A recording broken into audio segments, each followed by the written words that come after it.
Fibre గ్రిడ్లో ఆరోపణలు వచ్చాయి, తీవ్రమైన ఆరోపణలు వచ్చాయి వైఎస్ఆర్ కాంగ్రెస్ పైన. ఏం జరిగింది?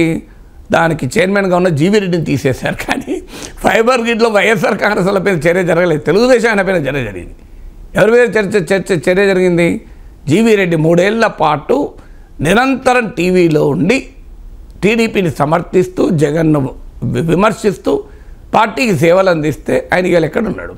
హైకోర్టులో లాయర్ ప్రాక్టీస్ చేసుకుంటున్నాడు. కనీసం ఆయన రిజైన్ చేస్తే చంద్రబాబు నాయుడు లోకేష్ ఫోన్ చేసి నువ్వు రిజైన్ చేయకు, ఫైబర్ గ్రిడ్లో మనకు పని చేయాలి అని అన్నారా? అడిగారు ఎక్కడన్నా? మరి ఎందుకు ఆయన తీసేశారు? ఆయన ఏం చేశాడు? చర్యలు తీసుకోవాలి అన్నాడు. దానికి ఏబిఎన్ రాధాకృష్ణ సమర్థన విచిత్రం అనిపించింది. ఆ ఐఏఎస్ అధికారి వైశ్య సామాజిక వర్గానికి చెందినవాడు. ఆంధ్రప్రదేశ్లో కులాల రాజకీయం ఎంత బలమైందో తెలుసు కదా. ఆయన పైన చర్య తీసుకుంటే ఆ సామాజిక వర్గంలో వ్యతిరేకత. రాధాకృష్ణ రాసేంత వరకు ఆయన సామాజిక వర్గం నాకే తెలియదు. అసలు వైశ్య సామాజిక వర్గానికి చెందిన వారి మీద ఎవరు దాడులు చేస్తలేరా తెలుగుదేశం వాళ్ళు? సో ఇది సమర్థన నాకు అర్థం కాదు. సో ఫైబర్ గ్రిడ్లో వైఎస్ఆర్ కాంగ్రెస్ పార్టీ పైన చర్య తీసుకోవాలి అంటే జీవిరెడ్డి ఉద్యోగం పోయింది. మీరు గమనించండి.